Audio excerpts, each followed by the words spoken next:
Okay, welcome to our lesson on chord symbols. Chord symbols are used for lead sheets and chord charts, and so it's really important to know how to read them.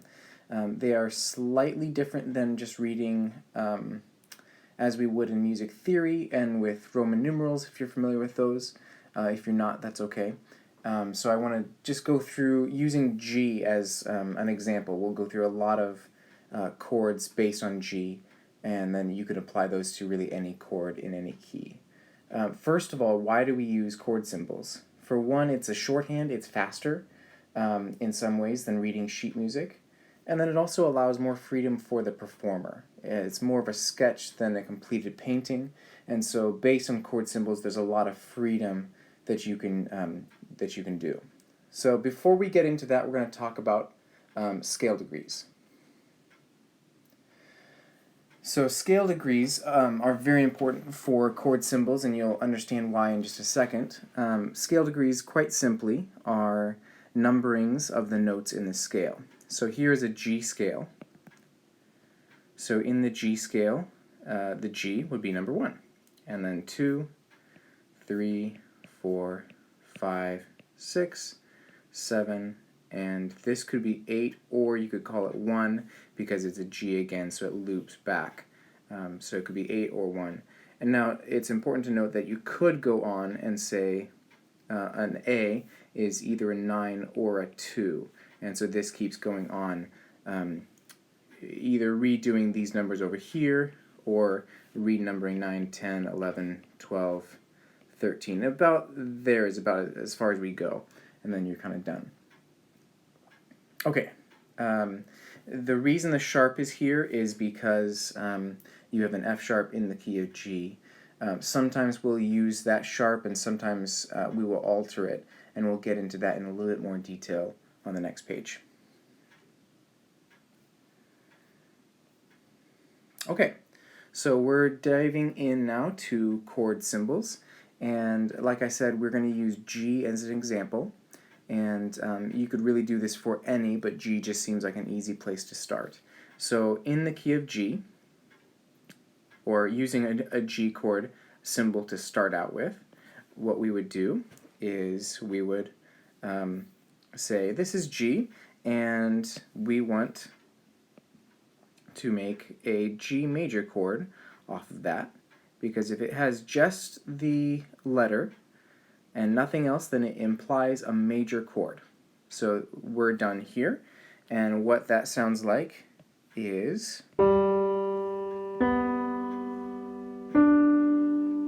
so just the letter is a major chord, and that's all you do. Okay, if you have something that says G and then a small m, that implies G minor. So you would come in here and you would put in your G chord, and then you would make it minor. In this case, you need to add a flat, because remember, to make a major chord minor, you lower the third by a half step. Okay, and this one is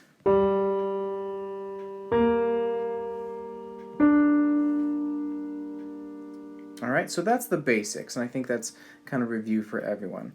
Next, let's go to what is called a G2. You will sometimes see this as G sus2. So those could be used interchangeably, but G2 is more common.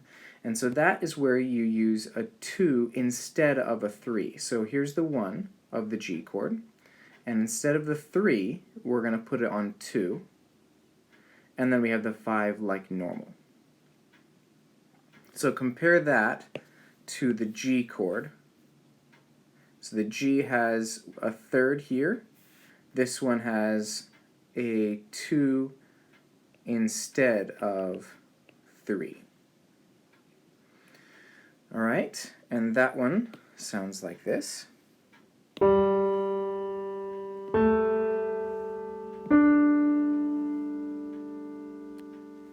right.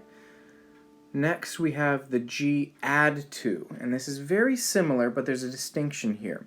and we'll get into that. G add 2. You can do an add anything, really, and that's where the scale degrees are important. So the add 2 just means we have a G chord, and then we're going to add a 2.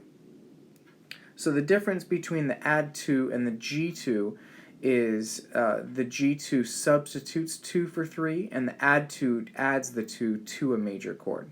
So there's the difference. Okay, so far so good. Here is what that sounds like. Very common to hear those in pop songs. I want to take a brief moment here to say that to any of these, if you were playing these on the piano in their most basic form, you would play just what I've written up there. If you want to add the left hand in a still very basic form, you would add either octaves or a single note in the left hand. So here would be octaves, for example, of a G chord. And you wouldn't play, probably you wouldn't play like an entire G chord up here. That would be a little bit too much. So you would just do a G. So whatever the name is, that's what you would play in the left hand. So for now, I will assume that we are doing that, and I'll just deal with the right hand. Excuse me. So let's move on. So the G6 chord is next, and G6. This is another instance where our scale degrees are important. So we are going to have a G chord, because that's the core of it, and then the 6 is like an add 6 is basically what it means, but you don't usually see add 6, you just have a G6. Okay, and the next one you could do is a G minor 6, which is very similar. I think you can understand where we're going here. This is a G minor chord. And so basically there's a division there. There's a G minor chord, and then we add the 6th. And that's it. Okay, the next one we're going to talk about is a G5 chord. Now, if you look at a chord, a G chord for example, there's already the 5. It would be, let's go back up here. So this would be 1, 3, 5, right? And so there's already the 4, or the 5. So when you look at a G5 chord, what this really means is no third. So you have just the G and just the 5. So this is what a G5 would be.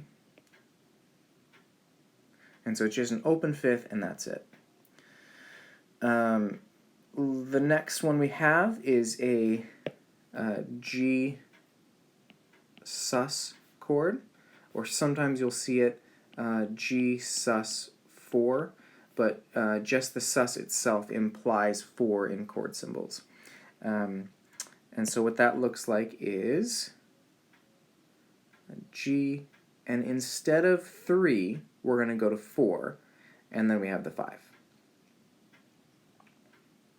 Okay, so this is like the like this one up here, the G sus 2 or the G2, where you have 2 instead of 3, but here it's 4 instead of 3.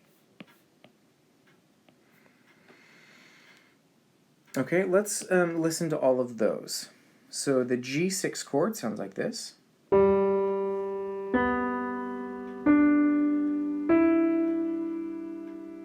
Has kind of a jazzy sound, a light jazzy sound. Here's the G minor 6.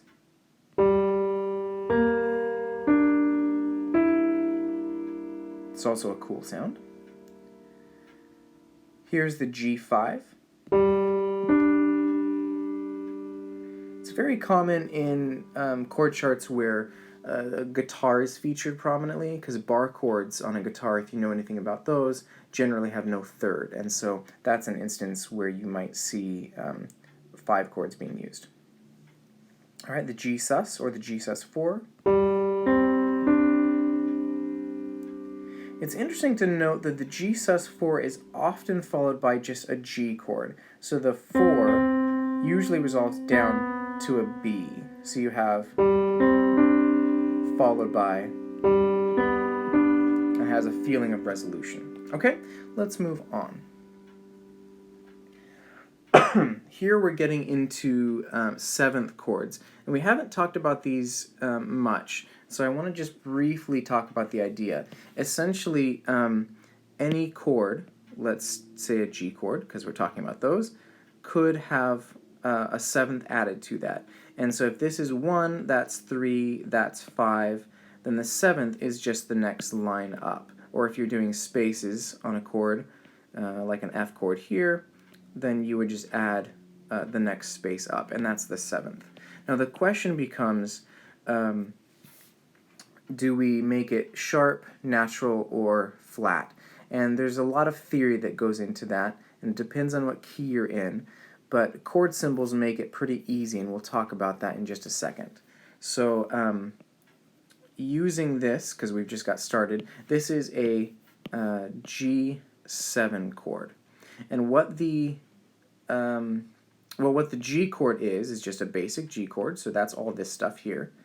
And then what the 7 implies, if it's just a 7 alone, equals a minor seventh above the bass, or the root, I guess, of the chord. And so here's a G, and then you want a seventh above that. That would be here, and that's a minor seventh. If we wanted to make a major seventh, that would be an F sharp. Now that's a little confusing. We haven't gone into detail on this a lot. The easiest way that I remember this is a major seventh is this up. A major seventh up is the same as a minor second down. And a minor second is just a half step. So if you want to find a major seventh, like this one, for example, then I could start on G and go a minor second down, or a half step down, which below G would be just an F sharp, and then move that up an octave to here, to an F sharp, and then I have a major seventh. Okay? And then conversely, if I want a minor seventh up, that equals a major second down. So let's say I have this note and I want a major or a minor seventh up, then I can go a major seventh down, which from G would be just an F natural, and then I can just move that up an octave. So remember that, because that'll be really important. I'm going to move that stuff.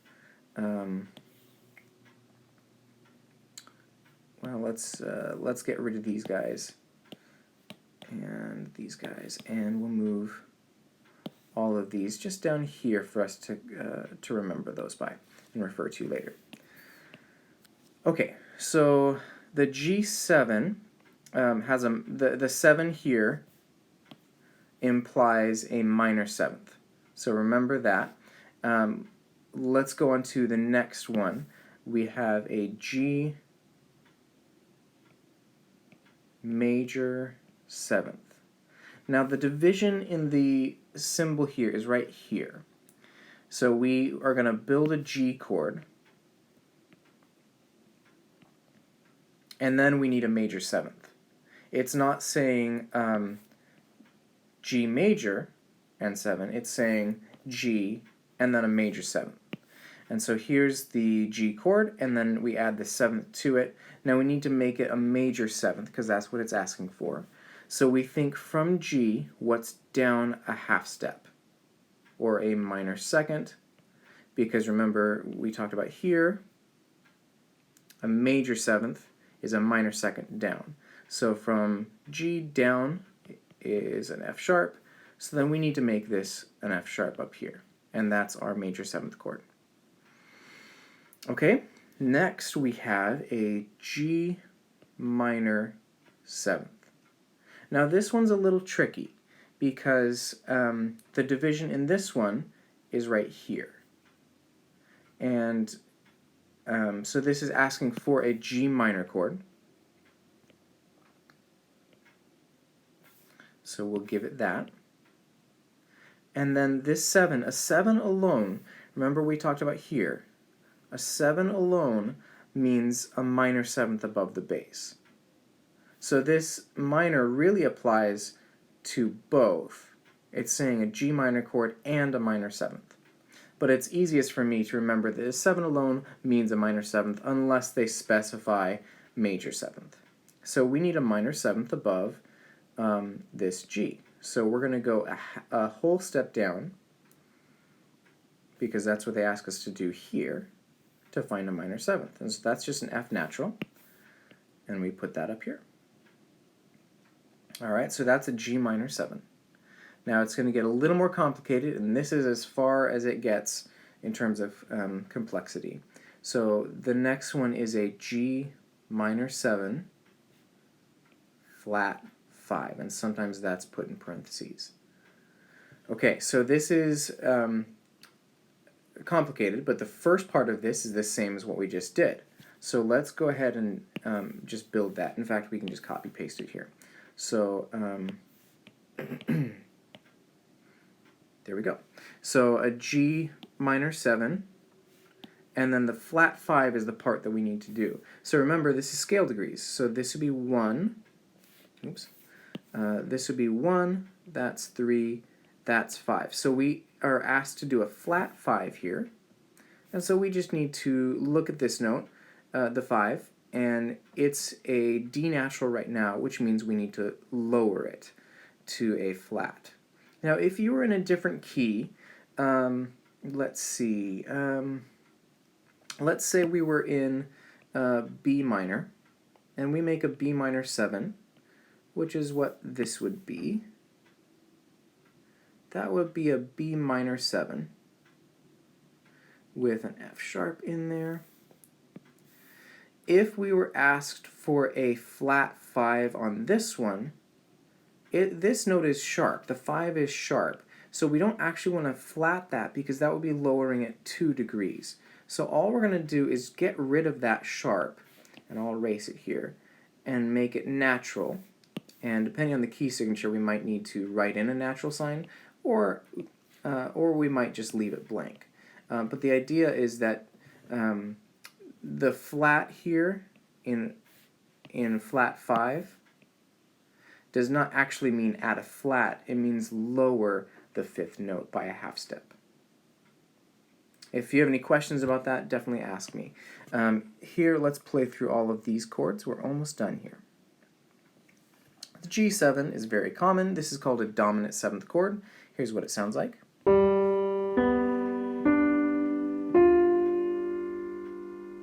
Okay, and the G major 7.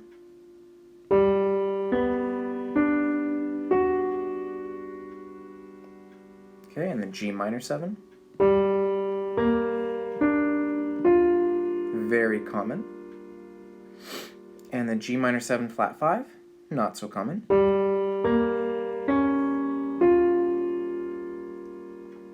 Now I do want to just give you the caveat that when you're working on your chord charts, you can always simplify. And so if you get to a G major 7 chord and you just don't have time to figure that out, or the brain space too, then you can always just cut it off here and say, I'm just going to play a G chord, and it will still sound okay. Now, this is where knowing where that division happens is important, because if you try to do that in this one and you cut it off here, then you are going to end up with a G major chord rather than a G minor chord, and that will not sound okay. So just be careful with that. All right, let's move on to our next set of these. And move these guys up one more time. Okay, so this is the last set we're going to talk about. These are much less common, at least the first 3. So G DIM stands for diminished, and what this is a minor chord with a flat 5 as well. And technically it is not a minor chord. If you were in music theory, then you know it's just called a diminished chord. But in order to get to it, find a minor chord and then add this. Sometimes you'll see this written with this little symbol there. That is also the same as G diminished. Okay, and next we have G augmented, or G aug as it usually is written. Sometimes you'll see a little plus sign, but this is more common. And this is a G major chord with the fifth raised. So back to here, minor chord, fifth lowered, and this is a major chord, fifth raised. These are not extremely common in pop music, but they do come up. Yeah, those are fairly straight ahead, and we'll listen to them in a second. The other thing you'll see sometimes is NC, and what that stands for is no chord. So if you get to that, then you would just play nothing, and that's the easiest chord to play. The last thing we're going to talk about on this page is if you see a slash in the music or in the chord symbols, and this happens fairly commonly. And so let's say you have a G/B. What this means is you're going to have a G chord, and that's the first one of these. So now I've accomplished this part. And for the B, that goes in the bass, or it makes it the lowest sound. So you would put it maybe down here in the left hand, and then you would end up having a G chord with a B being the lowest sound. Now, the principle here is the front part is always the main chord, and this is just a single note. Or it could be an octave. If you really wanted to, you could do 2 Bs down there. But it's the idea that this is not playing an entire B chord right here. You're playing just a single note on the bottom. And this is the whole chord. Now you could put anything on the back side of that slash. And there are some that'll come up more commonly. Sometimes, or a lot of times, the note on the second half of the slash will be in the main chord. So notice that in this case, the B is the third note of the chord. And so that's a very common one. Another common one is, let's say we have a G chord, which we do, and then slash an F. The F does not technically belong in this chord, but we can still do it. And so we'll put that down, and I'll play that in just a second. And so really you can put anything on the back side of that slash, but these are the most common that I've just done here. Okay, let's listen to these. So here is the G diminished chord.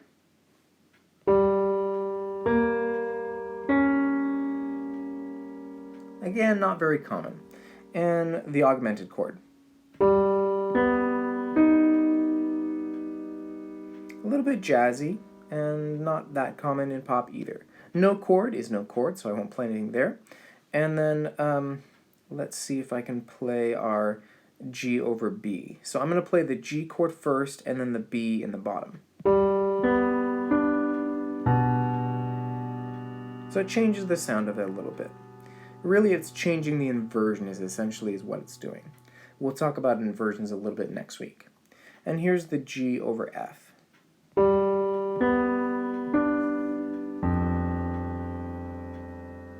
It's a very distinctive sound, but it's fairly common. Okay, if you have any questions at all over any of this, let me know. I want to give you a resource that can be really helpful.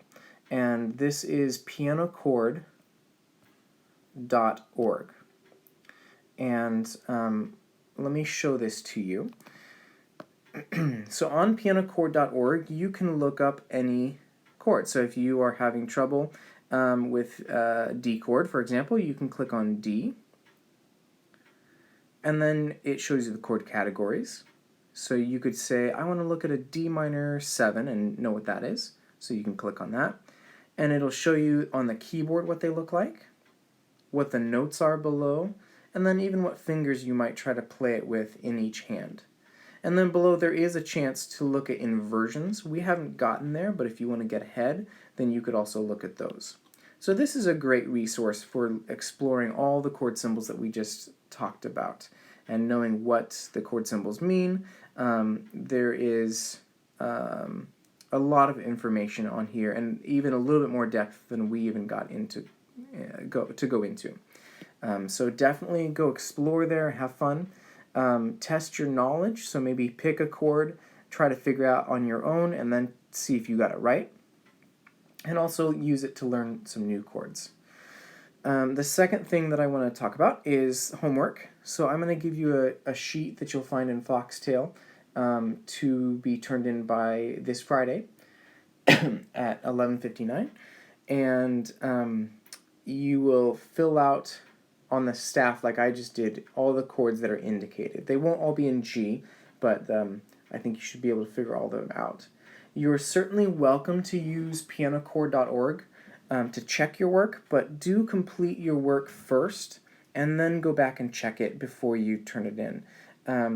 What I don't want you to do is just copy down what's on pianochord.org without trying to do it first, because you won't learn as much that way. So do your work first and then feel free to check it. All right, that ends today's lesson. As always, if you have questions, let me know. Happy to help.